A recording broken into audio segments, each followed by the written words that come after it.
What's up, beautiful people? This is your favorite piece of drama, Gerald here with Neo Soul, and we are live right here at the American Black Film Festival. As you can see, I'm sitting next to two creative Pisces men, Mr. Tim Story and Method Man. Oh yeah, we did our research a little bit. Yeah.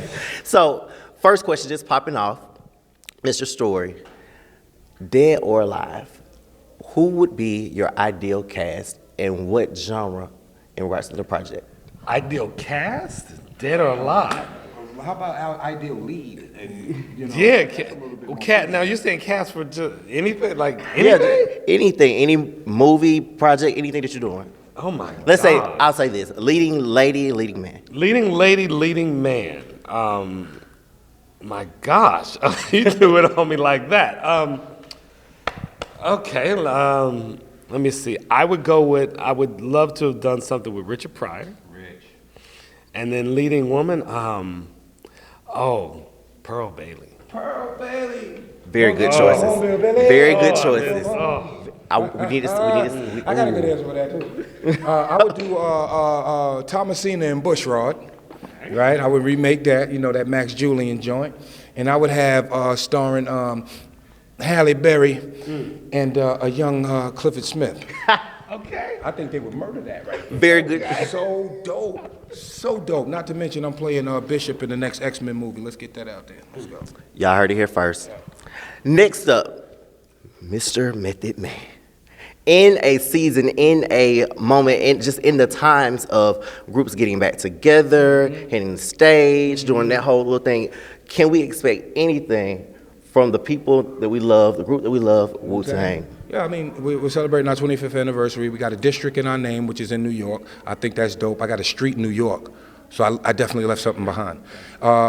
We've done the Sydney Opera House, which was unheard of by a hip-hop group headlining. And a lot of good things are happening for us. So yeah, the Klan is as strong as ever, the W is as strong as ever, and people are very nostalgic in these times and ages, which works for me in my pockets, for real. And another question for the both of you, where 40s are now the 20s in 2019 and the times that we're in now, how do you both just really continue to reinvent yourselves, stay relevant, and just be up to bat with these millennials? You know, it's interesting. I don't find myself trying to compete. I just, life is life. I just pay attention, when I was younger, growing up, you kind of just took in what is, and that's what I do today. Just pay attention. As for myself, I mean, a guy like Tim is gonna work, period. They have a great track record. People enjoy working with them. For me, it's always me trying to reinvent myself, always trying to, create jobs for myself to keep the revenue coming in. But once I stopped trying to reinvent myself and striving to keep revenue coming in, as opposed to chasing the bag, I sat back and let the bag come to me. That's what's up. All right. I decided that I would give much more of myself, not what they wanted me to be, much more of myself, and that made me more comfortable with what I was doing. I forgot the question. But you hit some really key points, man. Let the bag come to you. And that's a piece of wisdom that we can all take away. And speaking of wisdom and takeaways, we want to give Mr. Method Man a gift here. This is a signed copy of Life Interrupted from our founder of Neo Soul, who happens to have a really big sandbox crush on yourself. So that's a plug for our founder, Ms. Tracy Cruz. Again, y'all, we are live here at ABFF, Neo Soul TV. Gerald Harris here with Mr. Tim Story and Method Man. All right, thank you. We really want to know, how would you characterize the personality of this cast? This the personality. When I found this superstar right here, I said, we done. We're going to have the funniest movie of 2019. We the Harlem Nights of 2019. So, getting P.O. and then being able to have big court play Cookie Monster, him and he just terrorizing the whole, everything. It's all him and Tiny Lester. And I said, I got the cast like, you a baby? Hell no, bro. You a man, you a grown man or a baby?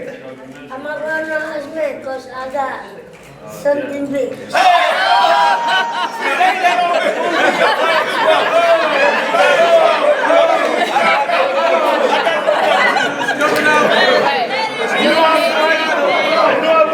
My bill.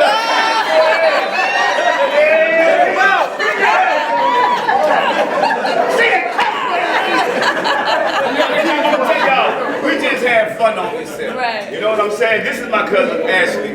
She's a real actress. She's from Texas.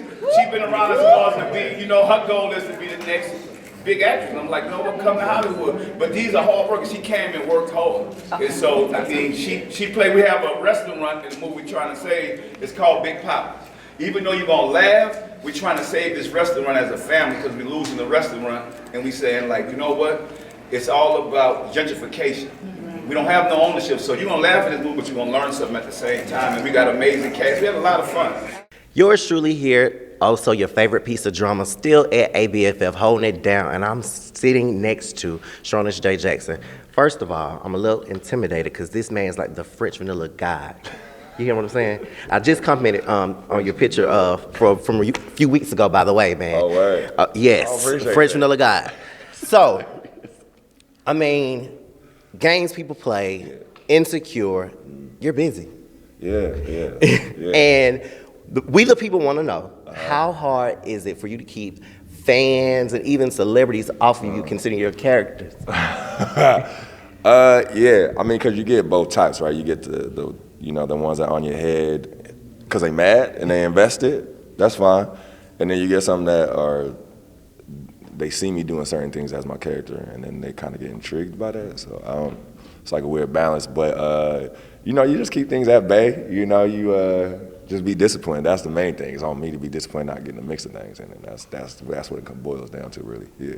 Okay. Speaking of discipline, we know the best way for any of us to, be disciplined is to get into sports. And we know with your background, baller. Yeah. Definitely a baller. I know in a few weeks, maybe even next week, a few days, next weekend, 303. Yeah. So I want to have a question for you. If you had the chance to play in a biopic for any notable NBA player, who would it be?